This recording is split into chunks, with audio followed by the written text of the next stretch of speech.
Let's make my chocolate Halloween ghost cake. Today I'm going to be using this delicious gem-light muscovado sugar and gem dark chocolate chips. Let's get started. Into your bowl you're going to be sieving in your dry ingredients, and on top of that you're adding in the muscovado sugar. Give that a whisk just to break everything up and add in your wet ingredients.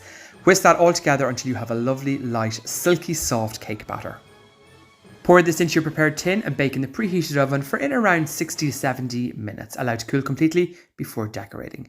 To make the ghost meringues, whisk up your egg whites and add in your sugar and corn flour mixture. Whisk until you get a thick, glossy meringue. Pipe these lovely meringue kisses and bake in the oven.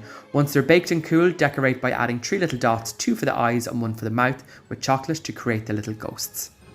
To finish the cake, you're going to be making the ganache by melting the chocolate and cream together until it's soft and velvety. Pour over the top of your cake, top with the ghosts, and there you go guys, the most spooky cake you'll make this Halloween. All the details are below, and happy baking.